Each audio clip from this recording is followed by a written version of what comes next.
Hello there. I'm Karen Greenbaum, and I'm the CEO of AESC. I'm delighted to be here today to talk to you about the AESC Cornell program. And we're going to begin with two Karens. That's unusual. So let me have the other Karen introduce herself. Hello, everyone. I'm Karen Seward. I'm a director at the Cornell ILR School. I'm responsible for managing a portfolio of open enrollment executive education programs for senior leaders that are focused on human resources, diversity, equity, and inclusion, and leadership. Terrific. And I see that we have people that are still popping in, but they'll catch up with us. So today we have a brief half-hour webinar to tell you all about the new Cornell program. So it's interesting. We've had this program since 2012. So this is the 9th year that we've run it. And every year we take a look and we make little tweaks to it to respond to what the topics of interest are each year. But this year we did a lot more than a little tweak. We actually really did a major update to the program. And the big change that we made is instead of having one long program, we have two programs. The first is we get an advanced certificate in executive talent. And the second program is an advanced certificate in leadership and culture. And Karen's going to tell you a lot more about the program experience, and you'll get all of the details, but you'll see that we've really tried to respond to the topics of interest for you, our attendees around the world. So it's truly a global agenda and topics of global interest. So there'll be a lot more about that. This is a unique program. It is the only program designed for people in the executive talent space, whether you're an executive search consultant, a leadership consultant, or in-house talent acquisition, or broad HR. This is the only program of its kind where AESC has partnered with Cornell University for since 2012, so for 9 years now. We've got a great agenda. We're going to try to keep it crisp. Please do submit your questions. We have a couple of people behind the scenes who are going to be monitoring the questions. And if they're easy to answer, they'll answer them as we go. So just submit your questions in the Q&A session, but we'll be taking a look at that. We will take all of your questions at the end, so stay tuned for that. And what I'd like to do now is turn this over to Karen, who's going to give you details about the program experience. And after that, we're actually going to hear from Brad Bell, who's a professor at Cornell, part of the Cornell faculty, and he's going to talk a little bit about the experience from a faculty perspective. So without any further ado, Karen, I'm going to go off screen and turn this over to you. Great. We can move to the next slide. Great. I'm delighted to be here with you today. As Karen mentioned, we're really pleased to be offering you these two new certificate programs that we've worked really closely with AESC to develop. The first, as she mentioned, is an advanced certificate in executive talent, and the second is an advanced certificate in leadership and culture. And as Karen mentioned, we have a really long-standing relationship with AESC, and these are really unique offerings focused on the executive talent space. And there are a number of benefits to participating in these programs. I'm going to go through a couple of these with you. So the first is that, these programs are really intended to provide you with an opportunity to learn firsthand from our world-renowned Cornell faculty, as well as industry experts, to really expand your perspectives on current trends in human capital strategy, leadership, culture, and business. And we're really excited. We have a really great mix of faculty for this program. We have faculty both from our Cornell ILR School, which has the largest number of faculty dedicated to HR and talent in the world. And we also have faculty from our top-ranked Cornell SC Johnson School of Business. So the Cornell approach is really focused on linking research to practice and providing you with practical application to the workplace. And so the program topics, which I'll share with you in a minute, it's been designed with this in mind. So in addition to sort of gaining insights and global perspectives from our faculty and these industry leaders, each program is also designed to give you an opportunity for personal reflection and growth of your own leadership capabilities. So we have a focus on learning new approaches and tactics to help you engage with your clients with greater influence and credibility as trusted advisors. And lastly, our programs really draw from a global audience. as you'll see here, and there are opportunities to work with and learn from your peers, as well as to broaden your network. So the next slide, please. So the experience really is designed to be highly engaging and interactive, and many of you are obviously pretty aware and comfortable now with working through Zoom. The program will be delivered through a series of live virtual Zoom sessions, so you'll have an opportunity to interact with your speakers and your peers through the Zoom interface. And sessions are designed to give you a mix of both individual exercises and small group work, as well as you'll be getting frameworks and tools that you'll be able to take away to apply to your everyday practice. We realize that this is a global audience, and people are busy, and should you need to miss a live session, all of the sessions will be recorded and posted to our online learning library in Canvas. Here will also be, you'll be able to access the program coursework material, which could include pre-readings or casework, and these are assigned usually before or after the sessions by the faculty. So next slide, please. I wanted to take a moment just to highlight for you, because I'm sure there's a lot of questions about this, about the time commitment for these programs. These programs are designed to be rigorous. However, they are built with an understanding that they need to be well balanced. We understand that you're busy working professionals. Each program runs for 4 months, and each program is about 30 hours of total time commitment. So within that, you can expect about 6 to 8 hours of work per month, and this includes both attending the live sessions as well as completing the coursework between the sessions. Each program also includes a capstone final project that you will present at the end of the program, and the project centers around the application of the program learnings to your current work and includes also a collaboration piece and feedback with your peers. In addition, I mentioned the networking opportunities. Over the 4 months, there will be plenty of opportunities for you to get to know your cohort. We're going to be adding time between and after the live, or before and after the live sessions, to really allow you to engage with your peers informally. And in addition, we'll have standalone drop-in networking sessions for anyone who wishes to attend. So next slide. I'm going to spend a few minutes here really talking about the meat of the programs, the curriculum for each of the programs. So as Karen mentioned, we spent a lot of time working to revise these programs and really ensure they incorporate a lot of the topics that are top of mind for you. And you'll notice that while each program has a unique focus, there are really common themes that run through both programs, including talent strategies, diversity, equity, and inclusion, and personal leadership capabilities and practices. In addition, we wanted to have a well-balanced set of experts coming to speak to you, and so there'll be a mix of perspectives and insights, both from our Cornell faculty, as well as leading industry experts. So on the left-hand side, you'll see the Executive Talent Advanced Certificate Program. This program will be running September through early December 2021, so beginning in the fall. And this program is really focused around understanding the future of work and sort of the shifts impacting both organizations and the workforce. And you'll have an opportunity to dive deeper into talent and succession strategies, how companies are managing their talent pipelines in the midst of all of this business disruption.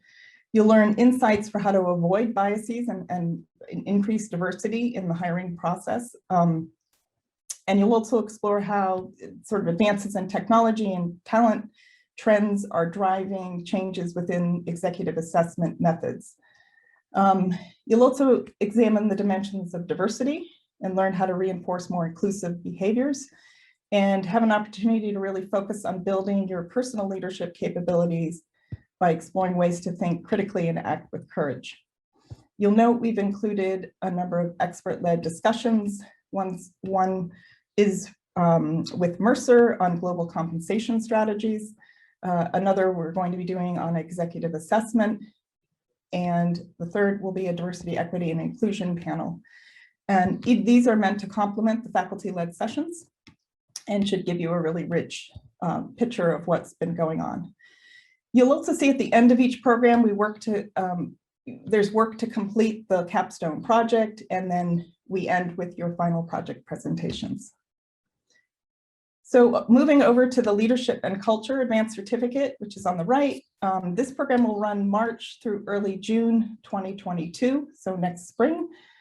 This program is really focused around learning tools to enhance your ability to communicate with authenticity and integrity at work, sort of understanding the key dimensions of leadership for building those inclusive cultures and how leadership is, how important that is to sustaining change. We'll also be taking time to examine the rapidly evolving ESG landscape and some of the factors that have led to some recent successes and failures, and the benefits of good corporate governance principles and the impact of diversity in this space. You will hear from industry experts on their experiences, the challenges and opportunities with working with boards, and you'll also learn some effective strategies and build skills around influence, critical thinking, and how to manage complex multi-party negotiations, as well as you'll hear from some industry experts on how to enhance your role as trusted advisor. So here again, we end the program with the capstone project and also your final project presentations. So a couple things I wanted to note here, the programs were designed to really complement each other. And while we encourage you to enroll in both programs for the full experience, you're not required to take both programs. You will receive a certificate of completion for successfully going through each program. So now that I've kind of given you an overview of the program, I wanted to introduce you to one of our faculty members on the call, Brad Bell. Brad is our William J. Conatee Professor of Strategic Human Resources, and he's also the director of the Center for Advanced Human Resource Studies, or CARS as we call it. And one of Brad's areas of focus is on talent strategies and succession planning, and his research really draws from his work with many of the premier global organizations in the space who are members of our CARS group. In addition to that, Brad has taught in the AESC program since its inception, so he really has a great sense of his own perspectives and experiences working in it. So we thought it would be helpful for you to hear firsthand about the program from him through a conversation with Karen Greenbaum and Brad. So Karen and Brad, over to you. All righty. So thank you for that, Karen. A great overview. And we really do have an exciting program. You'll hear a little bit more about it through this conversation. And again, feel free to ask questions. We look forward to hearing from you. So, you know, as mentioned earlier, we see the partnership with Cornell as really valuable, and it has best-in-class faculty and research. And also, we've brought in unique experts to supplement the program. So it really is a different kind of program. So Brad, let me ask the first question, which is what makes Cornell and this program so unique from your perspective? Thanks, Karen. Great to be here. You know, as I think about this program and the partnership between AESC and Cornell, I think there's really kind of three things that make this program, you know, special. You know, one is, as been mentioned, the faculty that are involved in teaching in this program. You know, Cornell broadly has more faculty than any other university that are focused on the issues in this program, those being around talent, leadership, and culture. And I think the great thing about this program is that it draws, as Karen talked about, from faculty across different areas of Cornell, the ILR School, the Johnson Graduate School of Management, as well as our Applied Economics and Management program. And the result of that is that you get faculty that are coming from a variety of different disciplines and perspectives. Some are organizational psychologists, some are economists, some, you know, specialize in finance, some focus on kind of management, organizational behavior. And so I think it really provides this triangulated view on each of the topics that will be covered in the program and provides participants with different perspectives and viewpoints that they can really leverage going forward. I think the other thing around the faculty is that recognizing that these faculty are really deep experts in each of the topics that they'll be teaching in the program. These are people that have dedicated their entire careers to researching these topics, to consulting with companies on this topic, you know, to serving on boards and panels, et cetera. So you're really kind of getting the best of the best in each of these different areas. You're not just getting someone that, is picking up a book and teaching out of a textbook. They're really teaching from their own research and consulting experiences. I think the second piece that makes this program unique is really the participants. Having taught in this program for many years, I'm always impressed by, one, the diversity of the participants, not only in terms of the different countries and geographies that they come from, but also the variety of different roles that they're in, the types of different companies or firms that they work for, large and small. And I think that really leads to rich, engaging discussions throughout the program that facilitates learning for everyone.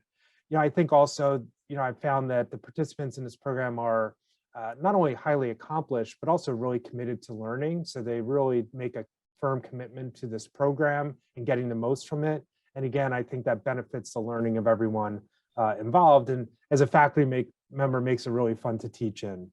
And the last piece, which you've highlighted several times, is really the kind of experience, right? I mean, we've been doing this program since 2012. As you mentioned, we've taken the learnings from each of those iterations of the program to really evolve and adapt it to provide the best experience and value for the participants. And as you noted, this year is even a more kind of major transformation of the program, but it really highlights that this program has evolved. It hasn't just stayed static. It's evolved to meet the needs and the changing world in which executive search consultants are operating today. So I think those three elements are, what really stand out to me as making the program unique. Brad, thank you for that. We have made significant changes to the program this year, and we've tried to incorporate new themes that are really relevant. Future of work, diversity, equity, and inclusion, culture, leadership. So can you share a couple of examples of what you're seeing in this area in your own research and work?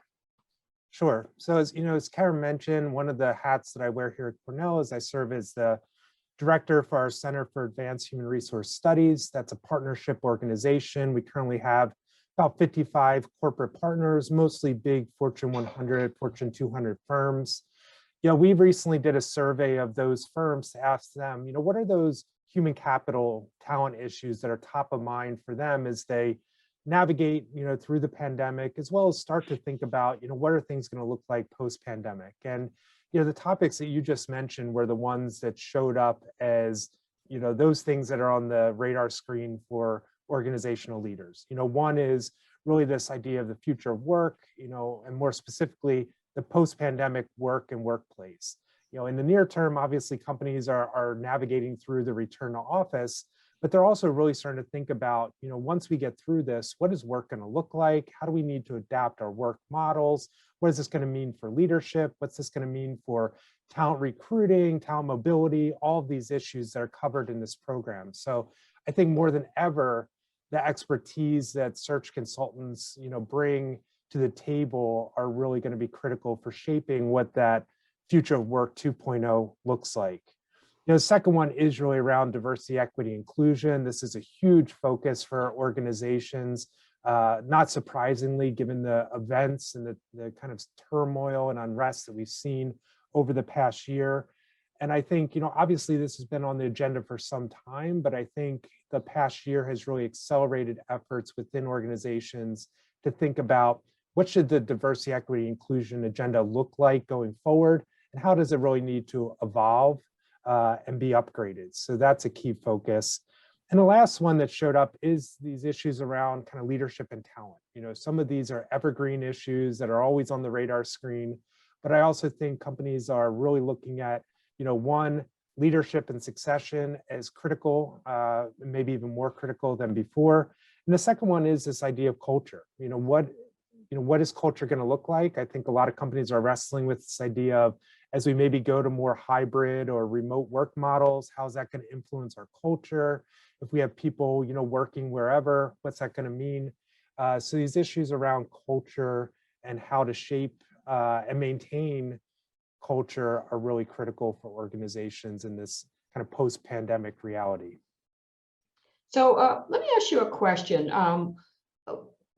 I know people are suffering from Zoom fatigue, but we've been running this program for a long time, sometimes in person, but most often we've actually done it in a virtual environment. So can you talk a little bit about, how that virtual experience is for the cohort of participants or students? How engaging is it? Yeah, I think, as Karen Seward talked a bit about, the goal, and the reality of this program has been that even when we've done it virtual, it's been really designed to be highly interactive. And, again, that's where I think the combination of a really expert faculty, but also a really diverse and accomplished student body really comes into play, because in those interactions, whether it's discussions, whether it's, case breakouts throughout the program, those are places where that interactivity and that kind of social peer-to-peer learning, as facilitated by the faculty, really come, into play. And so, even though it's, virtual, it's not kind of sitting there and, one direction, faculty just lecturing at students, but it really does tend to be interactive. And I think, that gets us through, the Zoom fatigue. I think also, the program components that are built in with the kind of external, expert speakers that are involved, the project work that students are doing really creates this kind of integrated active learning experience through the program. So it's not like you're just logging into Zoom to watch, a recording. You're really kind of engaging with the content in many different ways with many different people as you kind of, navigate through the learning experience. And that collaboration with your with the cohort, actually working together with other people who are participating in the program. I know that's actually one of the favorite features of the program. People really enjoy that, the outside work where you're teaming up and actually getting to know people from around the world. It truly is a global cohort. One of the things you highlighted, we have great professors who are really best in class. And then we've supplemented it with outside experts. I think that's also a pretty unique aspect of the program, which I know that the participants really enjoy. So we take sort of real world application and bring in outside experts, whether it's experts in assessment. AESC is currently doing a major research on assessment around the world, both assessment for selection as well as for development. And so that we want to bring that into the group. But we know compensation strategies are really important to the profession. And so we've asked Mercer, really, again, a best-in-class expert, to come in and talk about global compensation strategies. We'll have an expert panel on diversity, equity, and inclusion, an expert panel on working with boards, on trusted advisors. So we really are bringing outside voices in to supplement the superb professors that are speaking. And I can tell you that, working with Karen, we literally went program through program, selecting professors that really fit well and that were highly rated and well received. So that's a little bit about that. We're going to start taking questions. I know there's a few questions that have been popped in, which I'll field, but keep your questions going. And if you'd like, I think we've posted a note here. If you'd like to schedule a one-on-one follow-up with anyone from AESC to learn more about the program or to answer other questions, just send us a note and we'll be glad to do that. So you can send the note to education@aesc.org. So Karen, why don't you pop back in and we'll take all the questions. So I'll pop them to you or to Brad, or I'll take them myself. But so Karen, tell me, are there any exams and sort of how does that sort of coursework look? What's the coursework look like in terms of the outside work? Sure. So to answer your first question, there are no exams, so everybody won't need to cram for exams or quizzes. The work is really focused on the application piece. So faculty will really select pieces that will complement what they're going to be covering in the session. So it might be a pre-reading material, it might be a case study, it might be a reflection piece that asks you to think about a series of questions and come into the session ready to share your responses. So there are no exams or quizzes, but there is the capstone final project that we ask everybody to participate in. Terrific. I know there's a question about the size of the cohort, and we try to keep it small, so it'll probably be in the 15 to 20 person range, but we're still waiting for signups, but something like that. And so that's about the size. In terms of one question is, what kind of professionals do we have in leadership, in the leadership and culture program? What kind of professionals is it designed for? Sorry, let me reread the question. So the program, both programs, both the executive talent and the leadership and culture programs, are designed for people who focus on executive search or broader leadership consulting, or are in-house on the talent side of an organization. So both programs are designed for that purpose. And in fact, one of the questions is, are there advantages to taking both programs? We've designed it so that we've designed it for you to take both. That's the idea. They are standalone. You can take one or the other, but they've been designed to complement each other and not overlap. And so I think that if you're in the executive talent space, you will find great value both in the advanced certificate in executive talent, as well as the advanced certificate in leadership and culture. Question was about time zones. What time zones will be considered? Mine is GMT +4. So Karen, you want to talk a little bit about how we handle time zones? Sure, yes. We like to wait. I know this is probably a little difficult for planning purposes, but we like to wait to see who is in the cohort and what time zones they represent, because we do like to give everybody an opportunity to participate in the live session. So we will stagger the timing of the session starts to ensure that we're incorporating all the time zones. And the follow-up question really gets to the same thing, which is, when do these classes take place during the day? Are they fixed, specific times and dates? Can we get access to the schedule? So lots of questions about all of that. So I think the short answer is, again, I think we will have a set schedule in terms of the day. The timing of the session we will reserve the right to wait until we see the bulk of the cohort in there, to make sure that we're sweeping in people within their time zones to ensure that we hit that timing. So times might be in the morning, in the US morning, and then we might do some evening sessions as well to make sure we balance it. Yeah, we really do try to make a time that works for everyone, although I have to say that I have a desire that the whole world be on one time zone, because life would be much easier. But what we do is we look at the cohort who has signed up, and then we try to pick times that work best for that global, and it's always a global cohort. So we try to find times that work best for that. And so we really do make this experience focused on those who have signed up. But you will get a schedule once all of the people have signed up and we've got things rolling. You will get a specific schedule that you can count on, and that will all be planned ahead of time. We've got about 2 minutes left. Are there any other questions? Or if not, Brad, I'll give you an opportunity for final comments. Thanks. So, Karen, I'm really excited about, this partnership again.